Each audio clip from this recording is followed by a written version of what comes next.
Okay, तो इस question में क्या गिवन है इसको हम समझ लेते हैं। देखिए उसने बोला है कि n men 6 women and m children are given some work to do such that all men can do the work in इतना डेज। ठीक है, तो सबसे पहले हम इसको लिख लेते हैं कि आपके पास मैन कितने हैं, n है। ठीक है, वुमेन कितनी है, 6 है। फाइन, चिल्ड्रन कितने हैं, वो आपके पास m है, राइट। उसने क्या बताया है कि जितने भी आपके पास मैन हैं वो सब 5/3 डेज में काम को कंप्लीट कर लेते हैं। मतलब मैं ये चीज़ बोल सकता हूँ ना कि देखो आपके पास नंबर ऑफ मैन कितने n है, तो n मैन। ठीक है, हर एक पर्सन की हम एफिशिएंसी मान लेते हैं कितनी है, वो m है। ठीक है, n m कितने डेज में, 5/3 डेज में टोटल वर्क करता है। तो ये आपके पास टोटल वर्क हो गया किसके रिस्पेक्ट में, मैन के रिस्पेक्ट में। All women can do the same work in k days. अगर हम वुमेन के रिस्पेक्ट में लिखना चाहें तो बोल सकते हैं ना कि सारी वुमेन, मतलब क्या 6 वुमेन कितने k डेज में इस काम को कंप्लीट करती हैं। ये भी आपके पास टोटल वर्क हो गया किसके रिस्पेक्ट में, वुमेन के रिस्पेक्ट में। And all child can do the same work in इतना डेज। अगर मैं चिल्ड्रन के रिस्पेक्ट में लिखना चाहता हूँ तो लिख सकता हूँ ना, कितने m चाइल्ड कितने डेज में, ये आपके पास हो जाएगा कितना, 15/4 डेज में काम को कंप्लीट करते हैं। ठीक है, समझ में आ गया इतना। अब उसके आगे देखिए उसने क्या बोला हमसे कि efficiency of each man and each child are in the ratio 3:2 respectively. Okay, हर एक मैन मतलब क्या, ये जो आपके पास छोटा m है और ये जो आपके पास छोटा c है, इन दोनों का उसने रेशियो दिया है कितना, 3:2, बिकॉज एफिशिएंसी इसका रेशियो दिया हुआ है। ठीक है, आगे क्या बोला है उसने कि when x children work for 3 days. जब x चिल्ड्रन काम करते हैं 3 डेज, x चिल्ड्रन काम करते हैं 3 डेज। ठीक है, अच्छा x चिल्ड्रन की बात करिए तो c लिख लो यहाँ पर।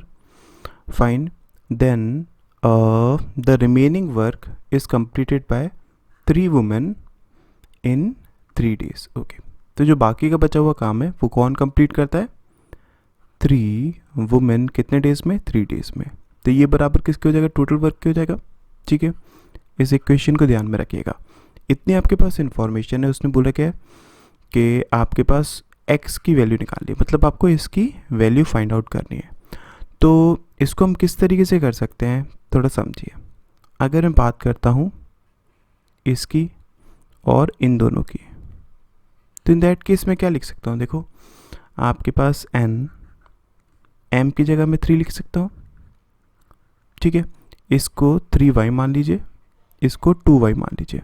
ठीक है, अभी अगर मैं लिखना चाहूँ तो 3y इंटू 5/3। ठीक है, ये इक्वल टू किसके हो जाएगा, इसके, बिकॉज टोटल वर्क की तो है ना ये आपके पास। तो m इंटू सी मतलब क्या, 2y इंटू 15/4। तो ये आपके पास कैंसिल आउट हो गया, y से y कैंसिल आउट हो गया, ये आपके पास 2 टाइम्स गया। ठीक है, ये आपके पास 3 टाइम्स गया। मतलब अगर हम लिखना चाहें तो n/m इक्वल टू किसके, 3/2 के। मतलब क्या, इसकी वैल्यू आपके पास कितनी हो जाएगी, इसको मान लीजिए 3a, इसको मान लीजिए 2a। मतलब क्या, नंबर ऑफ मैन जितने हैं और नंबर ऑफ चाइल्ड जितने हैं उनका रेशियो हमारे पास 3:2 आ गया। इतनी इन्फॉर्मेशन अभी तक हमारे पास गिवन है। अब हम स्टेटमेंट्स लिख लेते हैं। फर्स्ट स्टेटमेंट की अगर हम बात करते हैं तो इन दैट केस देखिए उसने क्या बोला है कि 6k child works for a day, then remaining work was completed by a man in 10 days. अच्छा, तो देखो 6k, अब k क्या है आपके पास, अगर हम बात करें k आपके पास यहाँ पर दिया है, तो 6k चाइल्ड मतलब c। ठीक है, वो एक दिन काम करते हैं, उसके बाद बाकी का बचा हुआ काम कौन कंप्लीट करता है, अ मैन। मतलब क्या, 1 मैन बाकी का बचा हुआ काम 10 डेज में कंप्लीट करता है। ये बराबर किसके है, टोटल वर्क के है। ठीक है, इतनी इन्फॉर्मेशन दी हुई है। अगर मैं यहाँ से लिखना चाहूँ तो क्या लिख सकता हूँ, देखो आप इसको 6 के की जगह आपको नहीं पता है, सी की जगह हम यहाँ से इसका यूज़ कर सकते हैं। मतलब मैं बोल सकता हूँ ना कि इंटू 2y, ठीक है, प्लस 1 m की जगह हम लिख सकते हैं into 3y into 10 is equals to, अब टोटल वर्क अगर मैं लिखना चाहूँ तो मैं इसको भी लिख सकता हूँ, ठीक है, और इसको भी लिख सकता हूँ, दोनों ही हमारे पास है। और चाहे तो आप इसके रिस्पेक्ट में भी लिख सकते हैं, बट यहाँ पर आपके पास एक वेरिएबल w का और बढ़ जाएगा। तो अगर मैं चिल्ड्रन के रिस्पेक्ट में लिखना चाहता हूँ तो लिख सकता हूँ। अब देखो m की वैल्यू आपके पास कितनी है, m की वैल्यू आपके पास है 2a, तो 2a, ठीक है, इंटू c की वैल्यू आपके पास कितनी है 2y इंटू 15/4। यहाँ से अगर हम देखेंगे, ये देखो ये कैंसिल आउट हो गया, ठीक है। इसके अलावा अगर हम देखते हैं हमारे पास क्या बचेगा, y को आप कैंसिल आउट कर लीजिए, आपके पास 12k प्लस 30, यहाँ पर कुछ आपके पास नहीं बचा, इज़ इक्वल्स टू कितना आ रहा है 15a आ रहा है। ये आपके पास एक इक्वेशन बन रही है। क्या इसका किसी तरीके से यूज़ करके आप इस x की वैल्यू को फाइंड आउट कर सकते हैं? नहीं, हमारे पास ये जो दो वेरिएबल्स हैं वो आपके पास अभी भी बचेंगे ही।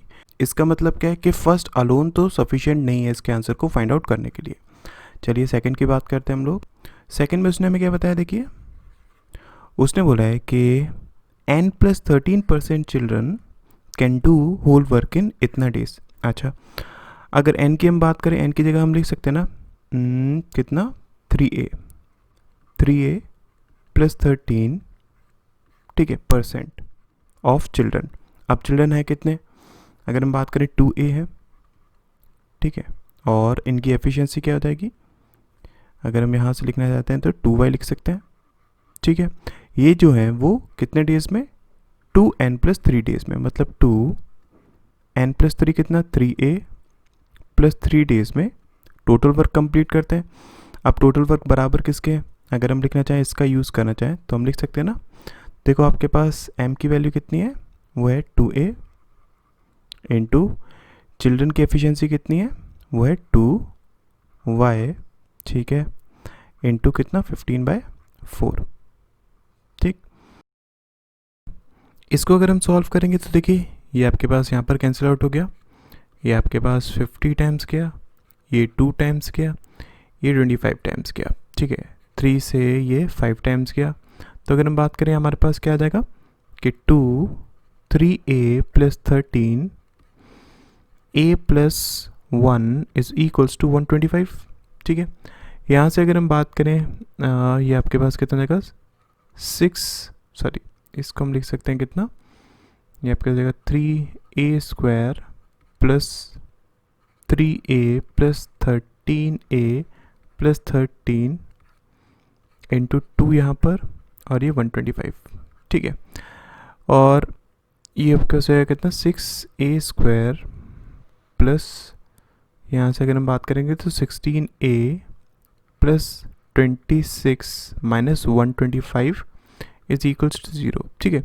इसको जब हम सॉल्व करेंगे तो हमारे पास a की वैल्यू जो है वो पॉइंट्स में आएगी, बट हम जानते हैं ना कि आपके पास जो मैन है वो पॉइंट्स में तो हो नहीं सकते हैं। इसका मतलब क्या है कि second alone is also not sufficient, आगे की यूज़ करने की हमें यहाँ पर ज़रूरत पड़ेगी ही नहीं, ठीक है, समझ में आ गया। अगर हम थर्ड इक्वेशन की बात करते हैं, इन दैट केस देखिए थर्ड स्टेटमेंट में आपके पास क्या गिवन है, उस टाइम से बोला है कि the ratio of time taken by each man and each women is इतना, ठीक है। मतलब अगर हम बात करें m/w कितना दिया हुआ है 4/3 दिया हुआ है, ये टाइम का रेशियो है, तो एफिशिएंसी का रेशियो कितना हो जाएगा 3:4 हो जाएगा, ठीक है। आगे उसने क्या बोला है कि 33.33% ऑफ वुमेन, मतलब कितना इसका 1/3, तो 2 वुमेन, ठीक है।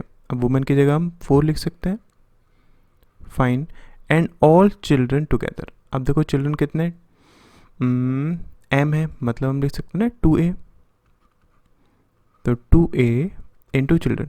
अब देखो अगर मैं इसका और इसका यूज़ करता हूँ, इसका, ये एफिशिएंसी इसका रेशियो था ना, तो इसके हिसाब से देखो m3 है, यहाँ पर भी m3 है, इसका मतलब c आपके पास 2 ही होगा, तो यहाँ पर चिल्ड्रन की एफिशिएंसी हम 2 लिख सकते हैं, ठीक है। तो आपके पास क्या, देखो 2 वुमेन और सारे के सारे चिल्ड्रन, ठीक है, ये मिलकर 2.5 डेज में काम को कंप्लीट कर लेते हैं। मतलब हम बोल सकते हैं ना into 5/2 equal to total work. अब टोटल वर्क आपके पास क्या हो जाएगा, अगेन आप वही चीज़ कर सकते हैं, आप इसको यूज़ कर लीजिए, कोई इशू नहीं है। मतलब क्या 2A इंटू चिल्ड्रन कितना 2 इंटू 15/4, ठीक है। यहाँ से अगर हम बात करें, ये आपके पास 2 टाइम्स क्या, ये इससे कैंसिल आउट हो गया, ये आपके पास 3 टाइम्स क्या, मतलब 6A यहाँ पर आया, ठीक है।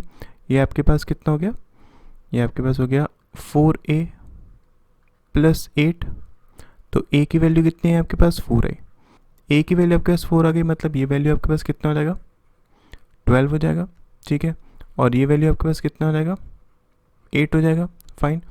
अब अगर हम बात करते हैं इस इक्वेशन में पुट करने की, तो इस इक्वेशन को मैं कैसे लिख सकता हूँ, देखो x की वैल्यू आपको निकालनी है, चिल्ड्रन की एफिशिएंसी 2 है, ठीक है, वो 3 डेज में काम करते हैं।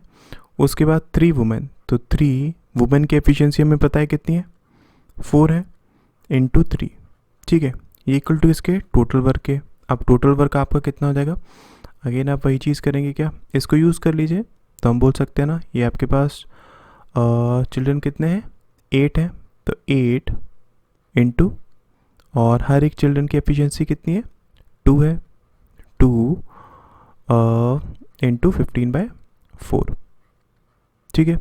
ये आपके पास 2 टाइम्स क्या, कितना हो गया, 60 हो गया ये आपका, फाइन। ये आपके पास कितना हो गया, 36 हो गया। तो मतलब क्या कि 6x इक्वल टू इसका आ रहा है 24 क्या आ रहा है, तो x की वैल्यू कितनी हो जाएगी आपके पास, 4 हो जाएगी। मतलब क्या, सिर्फ थर्ड से मैं इसके आंसर को फाइंड आउट कर सकता हूँ, ठीक है। तो इसलिए इसका राइट आंसर क्या हो जाएगा, only third is sufficient to answer this question, fine. I hope समझ में आ गया होगा। Thank you so much.